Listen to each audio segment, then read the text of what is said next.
Chapter 5. Free at last. Darkness. Everywhere I look, there's nothing but darkness. Why is the world so dark? I tried to move my body, but I can't feel my limbs. I try to cry out, but the words just get stuck in my mouth. I can blink. At least I know something is working. But unfortunately, darkness begets darkness. Where have all the lights gone? Where have I gone? I remember something. I remember being in a place, trapped like a prison. I felt as if I didn't belong. I had worked so hard to make that prison my home, and for a while it worked. Until I lost someone. What was that? I closed my eyes for only a split second, and when I opened them, I saw a light within the infinite darkness. It lasted a mere moment, but in that moment, my whole world lit up. I tried to close my eyes again, but there was nothing. Maybe I was going crazy. Or maybe this is my crazy. My mind drifted towards that prison. I'd found a way to leave it. To leave everything and everyone behind. At that moment, it felt like the right thing to do. There it was again, that light, even more vivid than before. Before, the light was a simple break in the darkness, but this time it was something more, something familiar. I felt drawn to it, but I could not summon it before me. I felt as if I were floating in an infinite void, my body useless as I drifted aimlessly. I recalled a time that I was happy, before everything fell apart, before I found myself here, trapped once again. There was someone special to me once, someone who comforted me, who kept me safe. She was the light in my darkness. Why can't I remember her? Why am I suddenly very lost, without anything in the world to care for me, to care about? I closed my eyes again. I refused to open them. There was nothing out there, so maybe there was something here. Olivia. A voice. I think I heard a voice, calling out my name. I opened my eyes, but nothing changed. The darkness was still engulfing the world. Who was that? The voice was a familiar and comforting noise from my past. I could feel my eyes burn, as if I was trying to see something that cannot be seen. I closed them again to let them rest. Olivia, open your eyes. I tried to ask who was out there, but my mouth still couldn't speak. I was afraid to open my eyes. The darkness clouded everything, hiding away the world. Was I truly better off not knowing what was out there? If I opened my eyes, what would I see? I tried so hard to leave my prison. What if that was what was calling me, beckoning me to return? I couldn't face returning, but I had to know. I opened my eyes. Before me was a light, blinding at first. When my eyes adjusted, I could see a figure. It was a rabbit. She was cloaked in a white gown that seemed to blend seamlessly with her fur. It was almost as if I was staring at a ghost. I closed my eyes. This had to be a hallucination. When I opened them again, I knew it wasn't. She was standing there, and it almost looked as if she was smiling. My sweet, sweet Olivia. Mom. I almost choked, trying to force the words out. Yet, nothing happened. I wanted to cry, but my eyes wouldn't let me. She came slowly towards me, drifting as if she was falling in slow motion. I tried to run to her, but I couldn't feel my legs. I tried to reach out to her, but my arms wouldn't respond. Even my tears seemed to evaporate from the burning in my eyes. As she drifted closer, I could make out her small black nose, the same nose she nuzzled in my belly when I was younger. Her black ears were covered by a hood, but I still remember how they always gave away her mood to me. She was not very good at lying, especially to me. She reached out her paws toward me. "Olivia, my dear, it's been so long. I've missed you dearly." I wanted to tell her that I missed her too, that my whole life changed the moment she died. I kept trying to open my mouth, but I couldn't. What was wrong with me? I couldn't even cry. I missed her so much. I wanted to tell her that. I wanted her to know how much I loved her. Suddenly, she began to withdraw her paws. "Oh, Olivia, my beautiful child. Why do you not talk? Is it that you don't miss me?" No. I can't let her think that. I have to tell her. I need to tell her. Without her, I've been so very empty. I tried to speak again. All I got was a small chirp out. The feeling was coming back to my arms and legs, but they felt heavy. I could feel the tears finally quenching the fires in my eyes. A small teardrop fell and hit the ground. The impact sent ripples of light up into the darkness momentarily. That light seemed to drive my mother back. "Don't leave me." "I must go. I love you, my child. But now is not your time." Another tear hit the ground. The ripples of light drove her back further. She was drifting away from me. "Please, don't go. Olivia, I hope that when it is your time, we'll be together again." My mouth started to move to the words, but it was so faint. I kept pushing. "Olivia, goodbye. I love you so very much." "Mom!" I could speak, but it was too late. The darkness exploded into light as the image of my mother dissolved into it. "Mom!" I shot up and looked around me.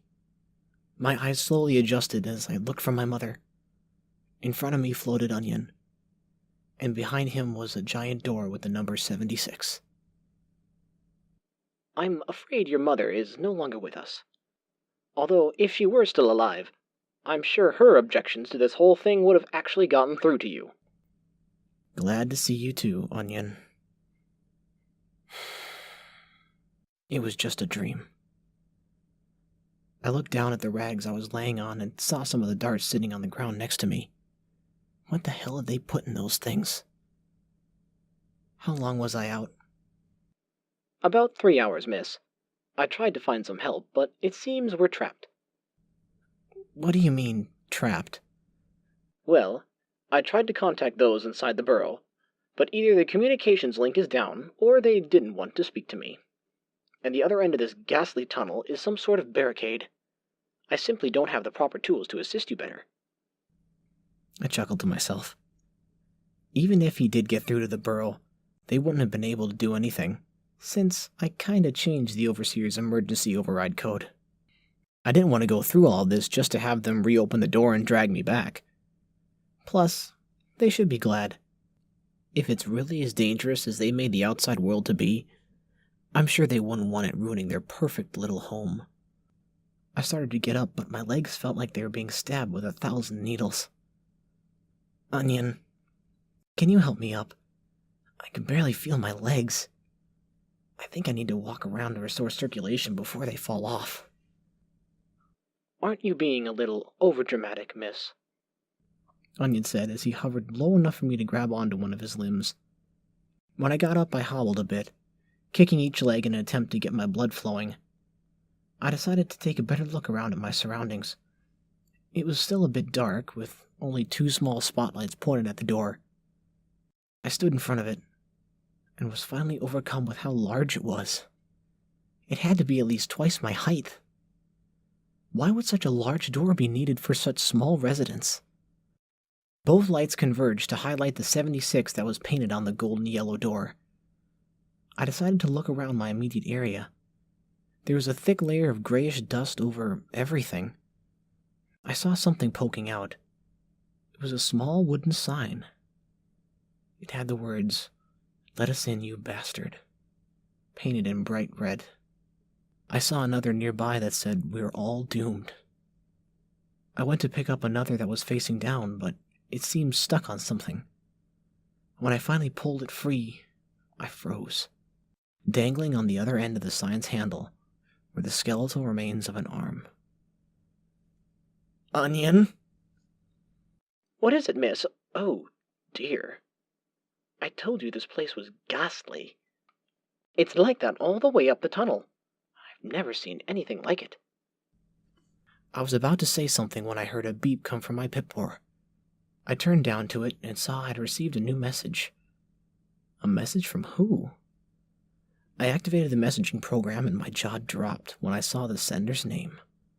Overseer Tara Marsh. When the door locked down, it must have left the communications channel open. I didn't want to think about that woman, yet alone read whatever harsh things she had to say to me. I moved one of my nails over the delete button, but I hesitated. Damn that woman. Even now, she has to get the last word. I opened the message. Olivia Springs. What you have done is by far the worst thing that has ever befallen this borough. You stole a powerful laxative, poisoned all 4 duty observation deck specialists, and on top of that, you stole private data from my office. You have broken so many borough tech regulations that the security chief doesn't even know what to do with you if you were to be apprehended. I knew you didn't care for many of your fellow residents, and that you were resentful of your chosen career. But I didn't know that you would go with such lengths to hurt us all. I am now having to assure the borough residents that this was not an emergency, that this was a borough tech issued test to make sure that we're still able to receive communications for when the all clear was issued. This mess that you created, I now have to clean up. As we speak, all of your possessions are being claimed and either reissued to other residents or being destroyed. Officially, you were killed in an accident on duty, and we will perform basic funeral rites for you. I do hope you find what you're looking for on the outside, because you no longer have a home in Burrow 76. Well, that didn't sting as bad as I thought it would. So what if my possessions are gone, and the whole Burrow thinks I'm dead?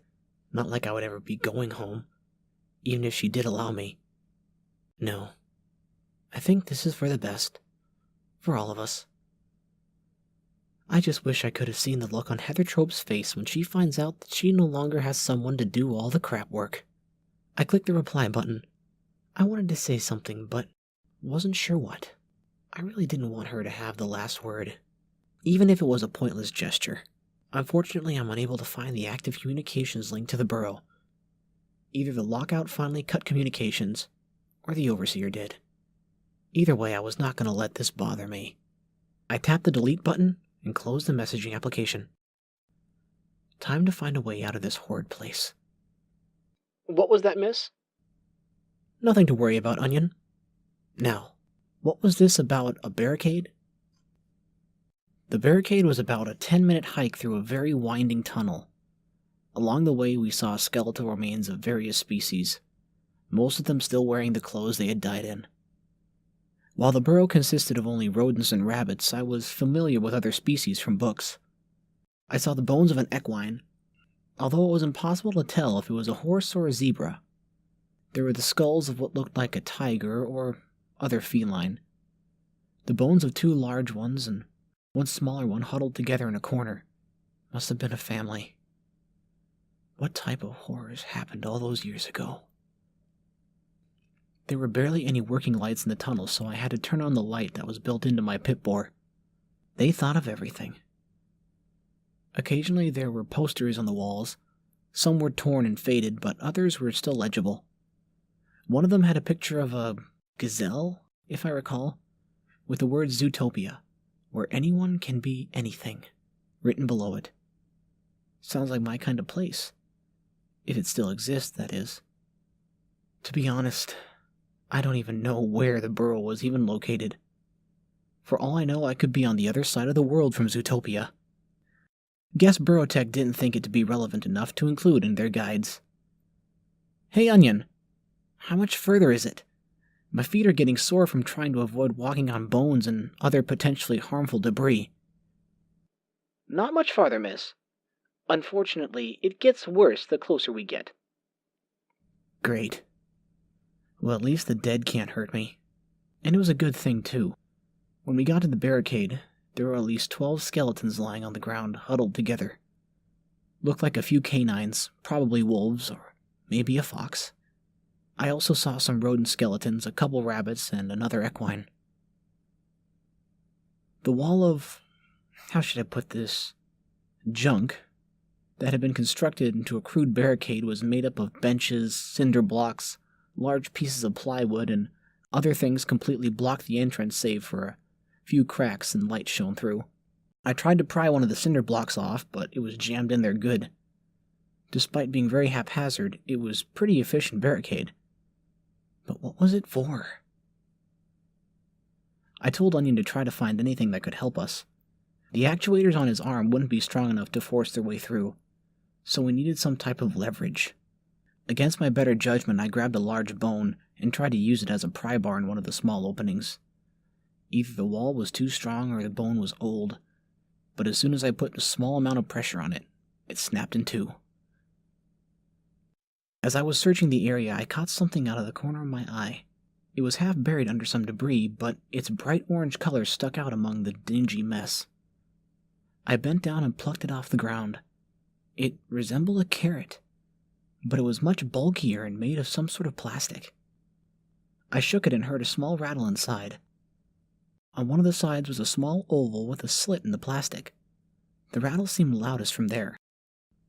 On the other side there were a few buttons, and the top had a green remnant, as if something had broken off. Was it some kind of toy? I pushed the buttons, but nothing happened. I heard Onion calling me, so I placed it in my pocket. I can figure out what it was later. Miss Springs, I think I may have found something useful. What'd you find, Onion? I went over to where he was and saw 2 more skeletons. Next to one of them was a bag and what appeared to be a gun. Next to the other skeleton was a small device. I recognized it from some of my Burrow Tech manuals. It was an iCarrot mobile device. I attempted to turn it on, but the battery must have been dead. Looked like the screen was cracked anyways, so it would probably be useless even if it did have power. I turned it over and pried off the backing plate. Bingo. Inside was a standard C-chip, a memory-retaining device that, luckily, my Pip-Board can interface with. Maybe something useful was on here. I put the chip into the slot in my Pip-Board and accessed the most recent file. It was an audio file. Yeah, I got the explosives right here. As soon as we finish barricading the entrance to the tunnel, we'll proceed down to the Burrow entrance. There's some serious shit going on out there, and we don't want to be on the wrong side of it when the world ends. Since those bastards down there had the gall to close the door right in the middle of the evacuation, I am positive they have plenty of room. We just need the right key. The voice seemed very gruff, and his tone made it seem like he was in a hurry. A second lower-pitched voice came on. It wasn't a rodent, but it was probably much younger than the first voice. But if we blow the door, there won't be much protection for us and the others inside, now would it? Don't worry, Phil. I've broken into enough bank vaults in my day to know that no matter how secure the door is, the right placement of explosives will knock it open without damaging it too much. Once inside, we'll close it again. Then those Burrow-Tech bastards will pay for leaving us out here. Sounds like a plan, Barry. Sue and the others almost had the barricade secured. Then the gang and us can head down there and just... What the fuck was that? I shut off the file and took out the C-chip. I think that was an explosion, miss. Probably what killed those poor chaps. Probably. But then again, shouldn't it have brought down the barricade as well? Perhaps it's just constructed very well. If that was the case, my escape may have just ended here. No, I can't give up now. I went back over to the bag. Inside was what looked like blocks of brown clay. There was a smaller bag inside that contained a bundle of wires and long sticks with a button on it. I looked over everything but had no idea what it was. The two in the recording mentioned something about explosives. Hey, Onion, come over here and scan this. Right away, miss. Onion floated over towards the bag and a small panel slid open on his side in the middle of his spherical body. From it, a small probe-like device poked out and started to glow. A few seconds later, it returned back into his body. Based upon its chemical composition, it looks like a brick of plastic explosives. The other components make up the detonator. I will send some literature on it to your Pip-Boy. And please be careful, miss. It's not a toy. Explosives. Maybe I can make use of this. I loaded up the information that Onion had sent me on my Pip-Boy and skimmed through it. It looks like a little can go a long way. It also looks like the detonator is wireless. I think I know just how we can get past that barricade. I picked up the bag and stopped when I kicked something. I'd forgotten about the gun. I had no idea how to use one, or even if it still worked. But maybe it will come in handy. I bent down, picked it up, and placed it in my bag. Do you really think you'll need that, miss? Oh, the gun? Well, you never know when any of this stuff will come in handy. Whatever you say, miss. Sometimes I regret the personality I programmed him with. I took the bag over to the barricade and set it down. According to my Pip-Boy, if I divided a brick into 4 pieces, it should give me enough knockdown power to take this apart. Or at least enough room to get through. If it didn't, I had a lot more where that came from. After setting the explosives, Onion and I went down the tunnel a bit so we wouldn't get hit by any flying debris. After we were far enough away, I flipped the cap that protected the button on the detonator and pushed it. Nothing happened. Seriously? I pushed the button a few more times to no avail. Maybe the detonator was dead, or maybe the explosive had expired. Can a bomb expire? I wanted to go check the connections, but I was a bit nervous that it would blow me up if I tried to fiddle with it. I took the detonator and turned it over. On the bottom was a small screw-off cap. I slowly twisted it and found the problem. It was empty. I wonder if they knew that there was no battery in it when they sealed up the tunnel. Since I didn't have anything that would be compatible with it, I turned on my Pip-Boy. Luckily, I was able to locate and connect to the wireless signal the detonator used. I love this thing. Okay, for real this time. I crouched down while my nail hovered over the button on my screen. My nail clicked on the screen as the button was registered. The explosion was much louder than I thought it would be. I could feel the concussive blast reach Onion and I even this far down the tunnel. After we gave it a few minutes to make sure that there was no after effects to the explosion, we went to check on what was left. It wasn't much.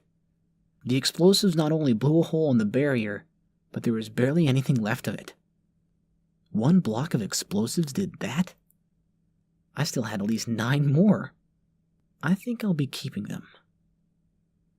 A little sure does go a long way, Miss Springs. The entire Burrow must have heard that. Yeah, I wasn't expecting it to be that effective. I'm glad they never got to use that on the Burrow doors. Otherwise, we may not have been around to make the escape. As the dust cleared, I could see out past the tunnel. There was much more light than in the tunnel, but the sky was a dark gray color. My mom used to read to me books that vividly portrayed the sky. Bright blue skies filled with white, fluffy clouds, and a bright yellow disk that gave life to this planet. Some of the books even had pictures of it, and it was beautiful. This, however, was much more bleak than I hoped it would be. Maybe this world wasn't safe to venture into yet. it was too late for that. I made my choice, and I'm determined to find a place in this world, no matter the cost. Come on, Onion. Our future awaits. What the fuck are these things? I should have stayed in the burrow.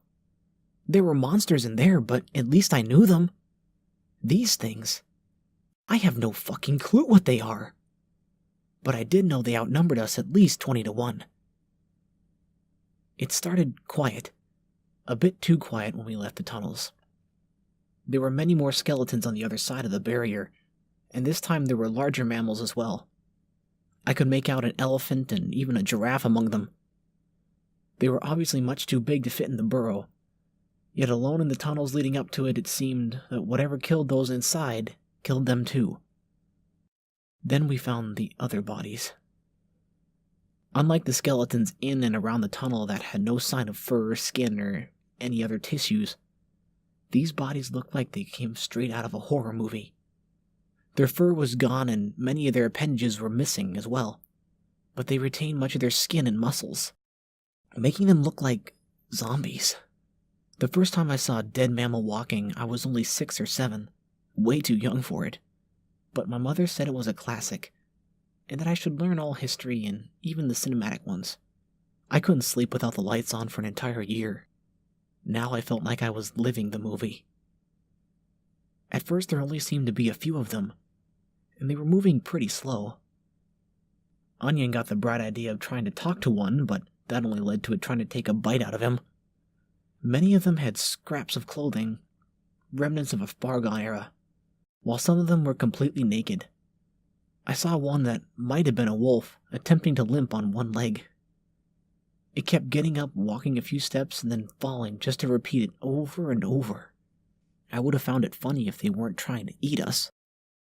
Onion and I kept circling the large open area. I think it may have been some kind of arena or stadium, the type that held recreational sporting events that I read about in a few of my books. My mother even tried to show me a few sports from a few of the records she found, but they seemed rather boring to me. Unfortunately, being in one of these places was anything but boring. Every single entrance seemed to be blocked by foreign debris. Each time we thought there was an opening, we were greeted by more of those hideous things. One of them, a rabbit like myself, only a lot uglier, started to come at me. I figured I would have more time with how slow these things were moving, but this one must have been really hungry because it charged full speed at me. In a moment of panic, I grabbed the gun that I had found earlier and aimed it. Forgot that I'd never used one before and closed my eyes and pulled the trigger. I think I just gave myself a headache. The shot rang out like I had detonated a small bit of the explosives right next to my ear. The recoil was so powerful that the gun almost smacked me in the face. The crack that it made echoed in the stadium, and for a few moments I thought I had been deafened. I opened my eyes and saw that the creature that was charging me had fallen down to the ground, unmoving. That sure was something. Too bad I had just attracted the attention of every single thing to my whereabouts. The slow-moving creatures started to pick up pace. I started to feel the ground shake as something large started to plow through the other creatures. It was a rhinoceros. Onion, we really need to find a way out of here. Indeed, miss. But it seems that everything is blocked off by more debris. Think, Olivia, think. In a few seconds, this large, charging behemoth will have made this escape very short-lived. I doubt this gun would do anything to stop that thing. I jumped over what I thought was a deer that was half my size, before noticing that it was half its size. It was missing everything from the waist down. Yet it still was trying to come after me. My brain was attempting to comprehend this sight when I heard a loud crash. The rhinoceros had just barely missed Onion and its large horn stuck in the wall, not 20 feet from me. I watched for a second as it struggled before it freed its head from the wall, leaving its horn behind. If you have a plan, miss, now would be a good time. It will take weeks to get these dents off my exterior. There was way too much going on. My brain was trying to come up with a plan while simultaneously attempting to make sense of everything around me. None of this felt real. It couldn't be real. In a few moments, I was going to wake up in my room and this nightmare would be over. My mother would be there cooking me breakfast and everything would be fine. Then reality came crashing down when I tripped over something and fell flat on my face. I snapped into reality, this horrifying reality, as I went to pick up my bag and was carrying the bag. The bag of... Bingo!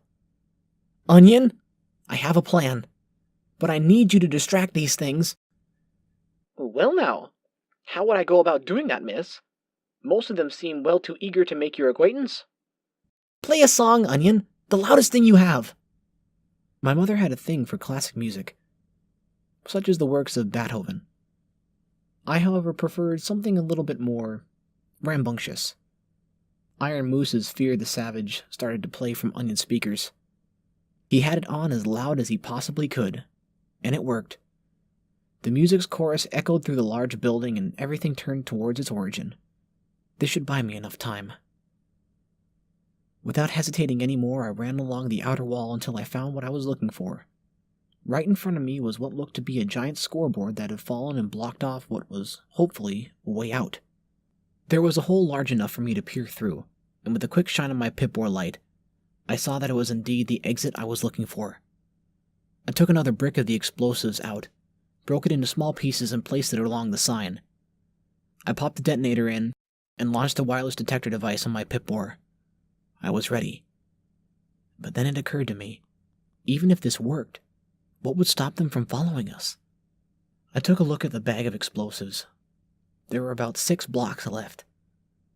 It was a dangerous move, but I had no choice. I'd rather get blown up than eaten. After preparations were made, I contacted Onion with my pip-bore and told him to cut the music in 10 seconds, and then move as fast as his floating body can towards me. He quickly agreed.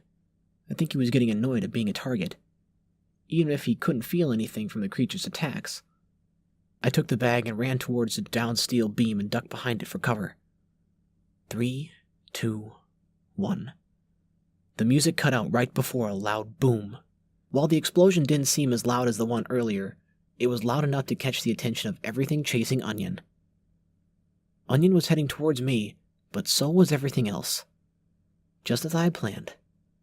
I picked up the bag and ran towards the now clear path. Okay, Onion, we're gonna run as fast as we possibly can, and I hope there's nothing blocking us ahead.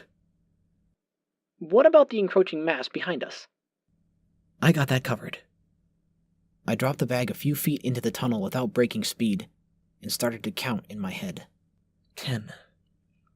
We had about 20 yards between us and the creatures. That should be plenty of room. The light on my pip-bore thankfully showed that there was nothing major impeding our path ahead. A few broken chairs, more skeletons, but nothing dangerous. 9. After jumping over a couple of chairs, I could see a fork in the path ahead. 8. I had to choose left or right. 7. It was too dark, even with my pip-bore to know what was on either side. 6. I saw the word death written on the wall in what looked like blood, with an arrow that pointed towards where we had just come from. 5. That would have been nice to know earlier. 4. As we approached the fork, I looked behind me. The creatures were just entering the tunnel, bottlenecking due to there being too many of them. 3. I looked ahead and saw a small bit of light coming from the left fork. 2. Go left, Onion! 1. Without hesitating, I pushed the flashing button on my pip-bore screen just as we made the turn. This explosion was louder than anything I had ever heard. If a gunshot almost made me deaf, this would have sealed the deal if I had been just a few feet closer. I heard the tunnel collapsing in on itself as we continued to run. The sound of rushing winds were rapidly heading through the tunnel. Out of the corner of my eye, I could see a bright light that looked like it was following us. Adrenaline kicked in and I picked up the pace. Ahead of us, I could see the small light I saw before getting larger and larger. Soon it turned into an opening. It had debris of its own, but there was at least room enough for us to get through. I dove through and flattened myself against the wall to the immediate right. A loud whoosh tore the debris off where I had just exited as I could feel the heat of the fire billowing out. After a few moments, it died down and I slumped to the ground. We made it. Well, that was fun. Wasn't it, Onion? I waited for one of his quips, but nothing came. Oh no. I jumped up and looked around. There, About 10 feet from the entrance was Onion. His outer shell charred. I ran over to him. I could feel the tears building. I knew he was just a robot, but he was my robot. He was my friend. He was the only thing I had. I turned him over and connected my Pip-Boy to his maintenance socket. I pulled up the diagnostic command. His memory banks were fine. His central processing unit was overheated, and most of his actuators were not responding. But I hit the reboot command, and nothing happened. Onion, please be okay. I tore off a section of the charred panel and pulled out my tools. I began to work on him, not caring that I was in a large open area. I had to get him working again. I felt tears dropping onto my still working hands.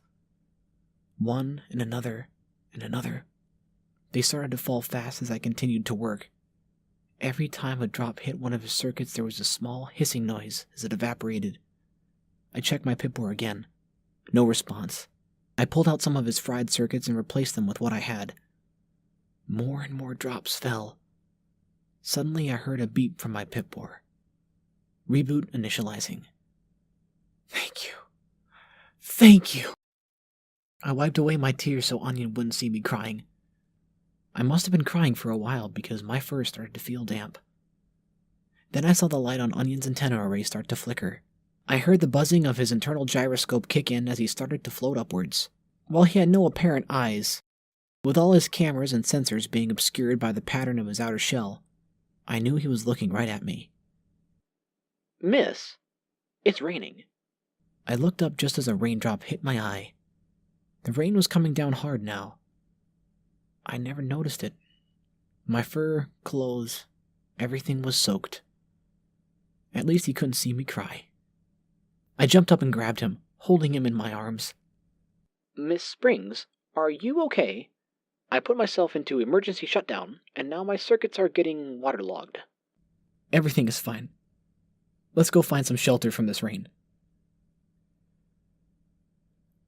I gathered up my backpack and scanned the horizon for anything that can shelter us from this rain. To be honest, it was kind of nice. There was no weather in the Burrow. It was always a nice temperature, and the only rain was used to water the crops. I just wanted to stand out here for a bit longer and enjoy it. Onion, however, was very insistent we find shelter before he short-circuited. He was right. We needed to find shelter, and I needed to get out of these clothes before I got sick. Most of the buildings had collapsed, but there was one small shack that seemed to still have a roof over it. We headed over. Onion scanned the area for any movement and heat signatures. While my backpack was waterproof, my clothes were not. Despite hating it, I should have worn the sanitation jumpsuit. At least it was waterproof. And the waterlogged clothing is making everything seem heavier, slowing me down to a crawl. Eventually we made it to the shack, and unlike the stadium, there were no surprises. I put my stuff down, slipped out of the wet clothes, and hung them up to dry. No moisture was present, so the roof was doing a pretty good job. I unpacked the towels and tried to dry myself off as best as I possibly could. In the corner was a mattress lying on the ground. It was covered in muck, so I flipped it over. The other side was better, but not by much. At least it was comfortable enough. I laid down naked, still a bit damp and just relaxed. I had no idea what time it was, but until this storm was over, we were staying put. I didn't know how long I laid there before I fell asleep, but I kept hoping that I wouldn't have any freaky dreams this time.